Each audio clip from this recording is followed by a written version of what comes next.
बिस्मिल्लाहिर्रहमानिर्रहीम। अस्सलाम वालेकुम। खेलों की खबरों पर तबसरों और तज्जियों से जस्कोर के एक और प्रोग्राम के साथ सैयद याया हुसैनी आपकी खिदमत में हाजिर है। वर्ल्ड कप 2023 में बाबर आजम की क़यादत में पाकिस्तान क्रिकेट टीम को बदतरीन शिकस्त हुई तो उस वक्त के सरबराह चौधरी ज़का अशरफ ने वाइट बॉल क्रिकेट टीम में कप्तान तब्दील कर दिया। शाहीन आफरीदी नए कप्तान बने और बाबर आजम को हटा दिया गया, लेकिन पाकिस्तान क्रिकेट बोर्ड में तब्दीली हुई। चौधरी ज़का अशरफ गए और सैयद मोहसिन रज़ा नकवी बतौर चेयरमैन तैनात हो गए, जिन्होंने आते ही पहला काम ये किया कि बाबर आजम को कप्तानी फिर सौंप दी और T20 वर्ल्ड कप 2024 में उन्हें क़यादत मिली, लेकिन हुआ वही जिसका डर था।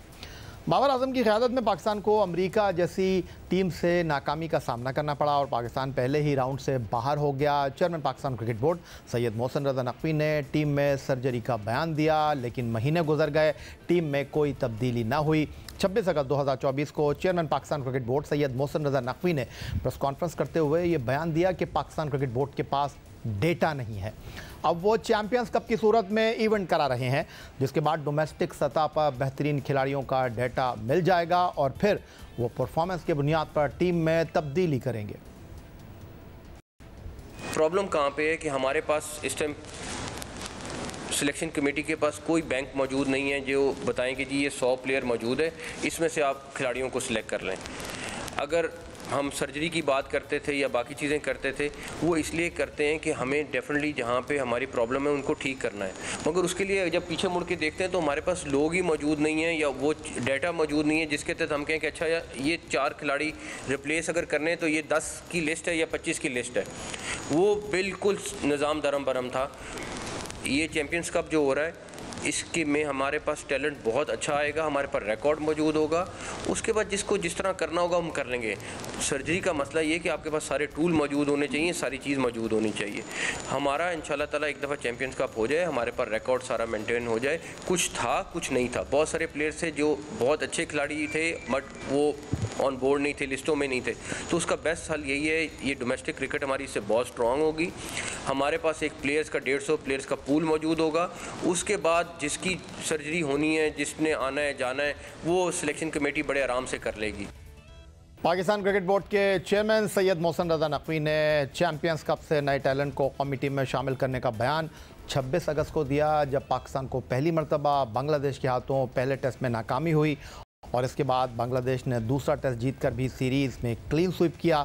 चैंपियंस कप शुरू हुआ और सबको ये उम्मीद थी कि इंग्लैंड के खिलाफ टेस्ट सीरीज़ में चैंपियंस कप के परफॉर्मर बनेंगे टीम का हिस्सा, लेकिन ऐसा हुआ नहीं। 7 अक्टूबर से इंग्लैंड के खिलाफ पहले टेस्ट के लिए पाकिस्तान क्रिकेट बोर्ड ने जिस टीम का ऐलान किया उसमें चैंपियंस कप 2024 के परफॉर्मर कामरान गुलाम ड्रॉप कर दिए गए। कामरान गुलाम चैंपियंस कप के टॉप स्कोरर बैटर हैं जिन्होंने 2 सेंचुरियाँ स्कोर की। उनके साथ फास्ट बॉलर मोहम्मद अली भी टेस्ट टीम से ड्रॉप कर दिए गए। अलबत्ता बांग्लादेश के खिलाफ दूसरे टेस्ट में इंजर्ड होने वाले खुर्रम शहजाद की जगह बाएं हाथ के स्पिनर नोमान अली को बतौर स्पिनर शामिल कर लिया। जिस दिन यानी 7 अक्टूबर को पाकिस्तान और इंग्लैंड के दरमियान मुल्तान टेस्ट के पहले दिन का खेल होगा, इसी रोज़ नोमान अली अपनी 38वीं सालगिरह का केक काटेंगे। नोमान अली चैंपियंस कप में डॉल्फिन्स के लिए सिर्फ 1 मैच खेले और उन्होंने 76 रन की पिटाई बर्दाश्त की। इसके बाद उन्हें एक भी मैच नहीं खिलाया गया। ऑलराउंडर आमिर जमाल की कौमी टीम में वापसी हो गई है। इसके अलावा टीम में कोई तब्दीली नहीं हुई। कप्तान भी वही है, सीनियर क्रिकेटर भी और चैंपियंस कप में परफॉर्म न करने वाले खिलाड़ी भी स्क्वाड का हिस्सा हैं। अपने तेज़ रफ्तार बॉलिंग से पैंथर को फाइनल तक पहुंचाने वाले मोहम्मद हसनैन भी सेलेक्टर्स को मुतासर ना कर सके। उनके साथ साथ जहांदाद खान जिन्होंने 10-10 शिकार किए, वो भी अपनी सलाहियतों से सेलेक्टर्स को ना भाए। पाकिस्तान क्रिकेट बोर्ड की जानिब से जारी एलामिया के मुताबिक कामरान गुलाम और मोहम्मद अली जो बांग्लादेश के खिलाफ सीरीज़ में टेस्ट स्क्वाड का हिस्सा थे, सेलेक्टर्स की मनसूबाबंदी का हिस्सा रहेंगे मुस्तकबिल में। ताहम सिलेक्शन पॉलिसी में मुस्तकिल मिजाजी और तसलसल पर जोर देने की वजह से और इस यकीन की वजह से कि एक टेस्ट के लिए 15 खिलाड़ी काफ़ी हैं, इंग्लैंड के खिलाफ पहले टेस्ट के लिए पाकिस्तान की 15 रुकनी टीम इन खिलाड़ियों पर मुश्तमिल है। ओपनर शान मसूद बतौर कप्तान टीम की बागडोर संभालेंगे। सऊद शकील उनके नायब के तौर पर टेस्ट टीम का हिस्सा हैं। ऑलराउंडर आमिर जमाल बांग्लादेश और चैंपियंस कप में मुसलसल नाकाम रहने वाले ओपनर अब्दुल्ला शफीक भी स्क्वाड का हिस्सा हैं। Mystery leg spinner Abrar Ahmed, top order बल्लेबाज साबिक कप्तान बाबर आजम, फास्ट बॉलर मीर हमजा, सलामी बल्लेबाज Mohammad Huraira, wicket keeper batter Mohammad Rizwan, fast bowler Naseem Shah, left arm spinner Noman Ali, opening batsman Saim Ayub, allrounder Salman Ali Agha, wicket keeper Sarfaraz Ahmed और फास्ट बॉलर शाहीन शाह आफरीदी। तो पाकिस्तान की उस टीम का ऐलान हो गया है जो इंग्लैंड के ख़िलाफ़ पहले टेस्ट मैच में मुल्तान में 7 अक्टूबर से एक्शन में होगी। 15 में से 11 खिलाड़ियों का इंतखाब किया जाएगा। टेस्ट फास्ट बॉलर सिकंदर बख्त हमारे साथ मौजूद हैं। सिकंदर, ये जो 15 रुकनी टीम का ऐलान किया गया है, उन्हीं खिलाड़ियों पर इन्हिसार किया गया ये कहकर कि मुस्तकिल मिजाजी क्रिकेट बोर्ड जो है उसको आगे बढ़ाना चाहता है। इस 15 रुकनी स्क्वाड से आप किस हद तक मुतमईन हैं? देखें, आपने जो बात की है मुस्तकिल मिजाजी की, वो तो बिल्कुल सही है। मैं ख़ुद इस बात को बार बार कह रहा था कि इस सीरीज़ में जो इंग्लैंड के ख़िलाफ़ है, इंग्लैंड बहुत बड़ी टीम है और ये मेरा असूल है और मैं हमेशा समझता हूँ, जब जितनी मैंने क्रिकेट खेली, कप्तानी की अपने डिपार्टमेंट की, कि जब बड़ी टीम आती है तो आप बड़े लड़कों को खिलाएं। बड़े लड़कों से मुराद है कि सीनियर खिलाड़ियों को। उन्होंने नोमान को भी रख लिया, थोड़ी सी अक्ल इस्तेमाल करते तो हो सकता है उसको वो मैचेस दे देते, सरफराज को मैचेस देते खेलने के लिए। आपने दोनों को, सरफराज अब मेंटोर भी है, सरफराज जो है प्लेयर भी है, सरफराज जो है विकेट कीपर भी है, सरफराज जो है रिज़र्व विकेट कीपर भी है। तो ये मतलब है कि कमाल ही है। तो ये जो जितने लड़के हैं, ये सारे लड़के जो हैं सीनियर और मैच्योर्ड हैं, मगर कम से कम इनको ये चाहिए था, कामरान गुलाम को ये कहते कि ये मैच खेलने के बाद बेटा तुम आ जाओ, रिज़र्व में आ जाओ, कम से कम उसको कुछ तो एक इंसेंटिव देते कि जी आपकी अच्छी परफॉर्मेंस, जो गेम चेंजर था ये टूर्नामेंट, उसमें करते। और मैं सबसे ज़्यादा मैं मुखालिफ हूँ इस बात का कि रिस्क किस बात का। ये प्रोफेशनल लड़के हैं, अगर इतनी गर्मी में इनकी जान निकल गई है तो ये टेस्ट क्रिकेट में क्या करेंगे इंग्लैंड के ख़िलाफ़, जहाँ पर 20-20 दिन में ओवर करने पड़ेंगे। इन्हें खेलने देना चाहिए था। आपने इस टूर्नामेंट का पूरा मज़ा ख़त्म कर दिया। आपने इस टूर्नामेंट को बिल्कुल बेकार कर दिया। आखिरी के 3 दिन जब क्राउड ने आना था बड़े प्लेयरों को देखने, आपने उनको रेस्ट दे दिया। और आई एम श्योर कि ये भी आपने लड़कों के कहने पे दिया होगा। मगर मैं समझता हूँ कि ये टीम में जो एक आधा जो है रिज़र्व के अंदर आप रख सकते थे, मगर खिलाना उन्हीं सीनियर को चाहिए ताकि once for and all decide हो जाए। या तो वो अच्छे हैं तो वो रहेंगे टीम में, अगर अच्छे नहीं हैं तो फिर फारिग करें। तो ये थे टेस्ट फास्ट बॉलर सिकंदर बख्त। और अब लाहौर से वीडियो लिंक पर हमारे साथ मौजूद हैं पाकिस्तान के लिए टेस्ट, वनडे और T20 क्रिकेट में सेंचुरी स्कोर करने वाले पहले बैट्समैन अहमद शहजाद। अहमद, ये जो 15 रुकनी टीम का ऐलान किया गया है, क्या आपके लिए हैरानगी की बात नहीं है कि कामरान गुलाम, जिन्होंने चैम्पियंस कप में रन्स के अंबार लगा दिए, 2 सेंचुरियाँ स्कोर की, वो बांग्लादेश के ख़िलाफ़ 15 रुकनी टीम में थे, अब चैम्पियंस कप में परफॉर्म करके वो 15 रुकनी टीम का भी हिस्सा नहीं रहे, और दूसरी जानिब नोमान अली की टीम में शमूलियत, आपको नहीं लगता कि जाहिद महमूद या फिर चैम्पियंस कप में अच्छे रिदम के साथ गेंद करने वाले हसनैन के नाम पर गौर हो सकता था? जी, ज्यादती है, बहुत ज्यादा ज्यादती है। कामरान गुलाम के साथ बहुत बड़ी ज्यादती है और मोहम्मद यूसुफ जो है ये कभी भी जस्टिफाई नहीं कर पाएंगे। उन्होंने कैटेगोरिकली, चेयरमैन ने बोला था कि सेंचुरी होगी, उसके बाद कहते औजार नहीं है। उसके बाद उन्होंने बोला कि आप देखिएगा ये पाकिस्तान कप जिसको हम कहते हैं, इससे आपको किस तरह के प्लेयर्स मिलते हैं, आप चेक करिएगा कैसी रिप्लेसमेंट्स आती हैं। उसके बाद मेरा ख्याल है कि चेयरमैन क्रिकेट बोर्ड की बातें कोई सीरियसली ले नहीं रहे हैं। मेंटोर आके कहते हैं कि बड़ा टाइम लगेगा, 2-3 साल लगेंगे, लोग इमोशनली होके आके बोल देते हैं और बड़ी बड़ी बातें कर देते हैं। फिर उन्होंने कहा कि इससे प्लेयर्स आएंगे और वही हुआ। मोहम्मद यूसुफ साहब ने जो डिजर्विंग प्लेयर्स भी थे उनके साथ भी यहाँ पे ज्यादती की है और मेरा नहीं ख्याल बनता वो यहाँ पे आके अभी भी सेटिंग में चलना चाह रहे हैं। उनके जो चाहने वाले क्रिकेट टीम के अंदर है, जब वो कोचिंग पैनल में भी मौजूद थे, उन्होंने सारी चीजें उन पे छोड़ दी थी। उनको जो है ना वो सर्व करने की कोशिश करते थे। यहाँ पे फिर जो है एक परफॉर्मर को बाहर बिठा के उन्होंने यही किया कि अपने जो फेवरेट है उनको जो है ना उन्होंने फेवर करने की कोशिश की है कि उन पे कोई प्रेशर ना पड़े। कामरान गुलाम एक वाहिद बैट्समैन है जो मिडिल ऑर्डर खेलता है और परफॉर्मेंसेस कर रहा है। वहां बाबर आजम की 18 इनिंगें नीचे हैं। तो सिर्फ यही वजह है कि ये ना खिलाड़ियों ने वो जो जाल बिछाया था वो बिछ गया है। अब इससे साफ नजर आ रहा है खिलाड़ियों पे अब कोई प्रेशर रहा नहीं है, सबने घुटने टेक दिए हैं और वही खिलाड़ी जिन्होंने हमें पहले भी रुसवा करवाया है इस मुल्क को, इस कौम के फैंस को, उनके हाथ में फिर से कमान दे दी गई है। लगता है कि चैंपियंस ट्रॉफी तक आपको वही चेहरे देखने में आएंगे और ऐसा लग रहा है कि पाकिस्तान में कोई और लोग नहीं है, कोई रह नहीं गए। यही ये जाल था जो इन्होंने बिछाया था और अब बाद में ये आ गया कि पाकिस्तान के पास कोई प्लेयर नहीं है। तो आपने पूरे प्लान के साथ मिलके पूरे का पूरा कुंभा लेके आए थे और आपने पाकिस्तान की क्रिकेट को जो है ना कैप्चर कर लिया है। बहुत शुक्रिया आपका। अहमद शहजाद हमारे साथ मौजूद थे। पाकिस्तान क्रिकेट बोर्ड की सिलेक्शन कमेटी ने इंग्लैंड के खिलाफ 7 अक्टूबर से मुल्तान में शुरू होने वाले पहले टेस्ट मैच के लिए 15 अरकान के नामों का ऐलान कर दिया है, जिसमें कि 11 रुकनी टीम का इंतखाब होगा। मिलते हैं एक ब्रेक के बाद।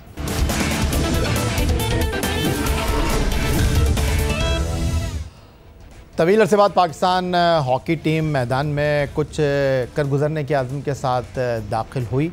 विक्ट्री स्टैंड तक पहुंचने के लिए सरतोड़ कोशिश करती नज़र आ रही है और यही वजह है कि अज़लान शाह हॉकी टूर्नामेंट में Pakistan hockey team runners up रही और चीन में खेली जाने वाली Asian champions trophy hockey tournament में पाकिस्तान हॉकी टीम ने जनूबी कोरिया को तीसरी पोजीशन के मैच में 2 के मुकाबले में 5 गोल से शिकस्त देकर ब्रॉन्ज मेडल अपने नाम किया। मजमूई तौर पर पाकिस्तान हॉकी टीम ने इवेंट में 6 मैच खेलकर 3 जीते, 2 में उसे नाकामी का सामना करना पड़ा और 2 मैच बराबरी पर ख़त्म हुए। सेमीफाइनल में चीन से मुकाबला बराबर खेलने के बाद पेनल्टी शूट आउट पर पाकिस्तान को नाकामी का सामना करना पड़ा और ये वो शोबा है जहां पाकिस्तान हॉकी टीम क़वानीन तब्दील होने के बाद से अच्छा परफॉर्म नहीं कर सकी है।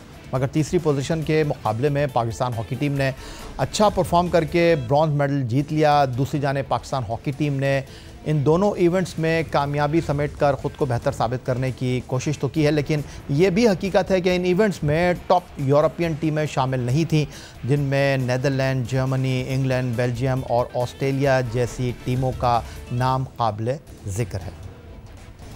और इस वक्त वीडियो लिंक पर लाहौर से हमारे साथ मौजूद हैं पाकिस्तान हॉकी टीम के साबिक कप्तान, 1994 सिडनी वर्ल्ड कप की विनिंग टीम के खिलाड़ी ओलंपियन ताहिर ज़मान, जो कि 1992 में बार्सिलोना में होने वाले ओलंपिक गेम्स में जहां पाकिस्तान हॉकी टीम ने आखिरी बार ब्रॉन्ज मेडल हासिल किया, उस टीम के भी आप हिस्सा थे। फिर 2002 में कॉमनवेल्थ गेम में पाकिस्तान हॉकी टीम के लिए बतौर कप्तान आपने खिदमत अंजाम दी।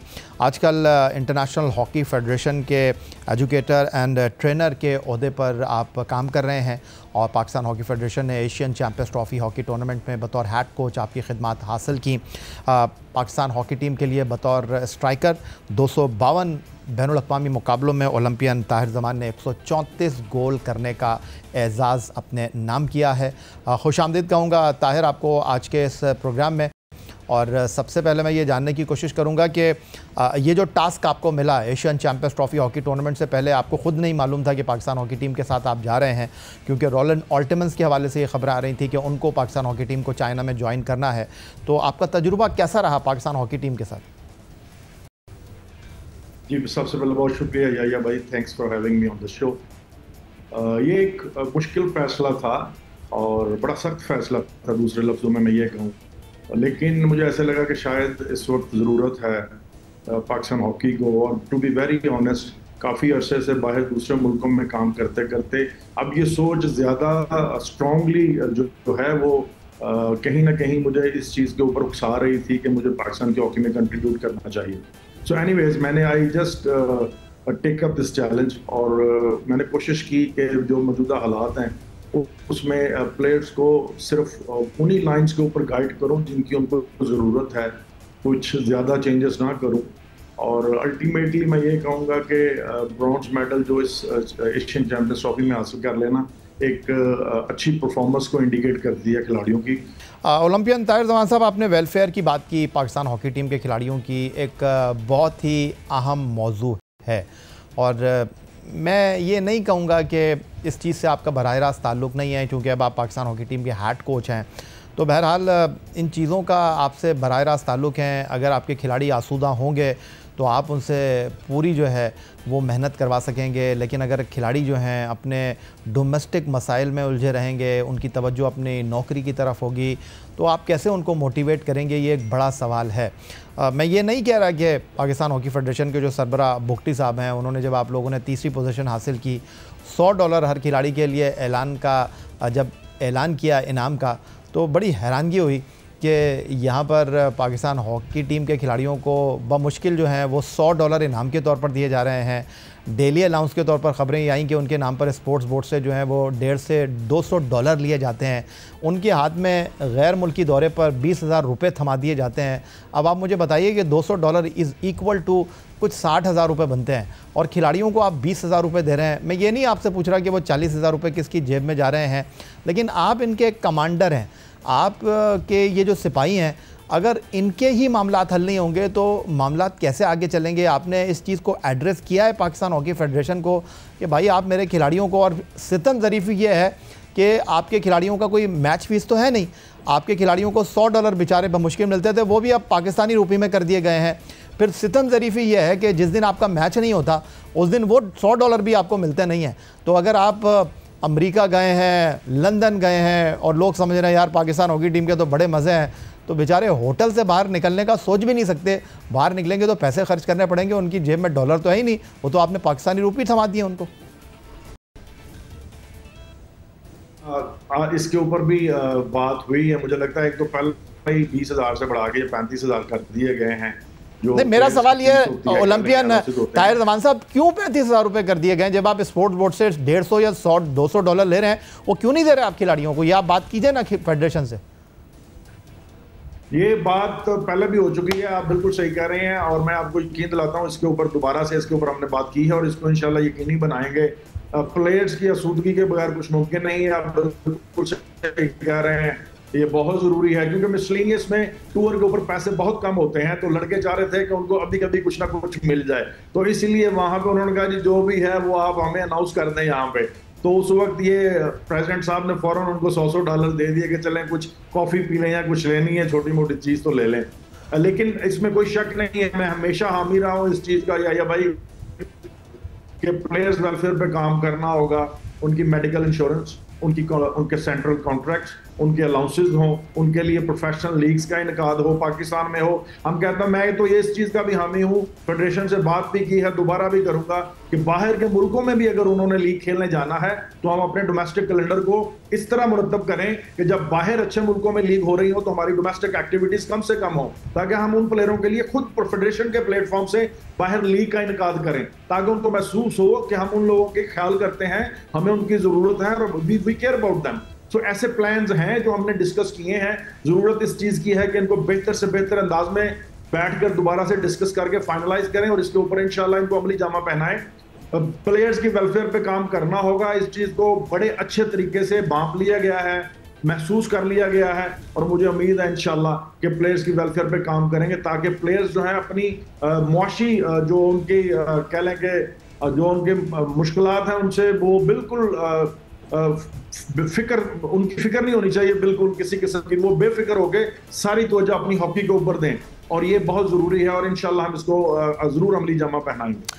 अच्छा, ओलंपियन ताहिर जमान साहब, मैं पाकिस्तान हॉकी फेडरेशन की सियासत, ओलंपियन के दरमियान चप खलिश, ये गुफ्तगू नहीं करना चाह रहा। आज आपकी मौजूदगी का मैं फ़ायदा उठाऊंगा क्योंकि आप पाकिस्तान हॉकी फेडरेशन की इस वक्त हेड कोच की हैसियत से बागडोर संभाले हुए हैं। आपको एक लंबा रन मिलना चाहिए। आप जो पाकिस्तान हॉकी फेडरेशन को प्लान दें, पाकिस्तान हॉकी फेडरेशन को आपके साथ ईमानदारी के साथ बात करनी चाहिए कि ये चीज़ हम कर सकते हैं, ये चीज़ हम नहीं कर सकते।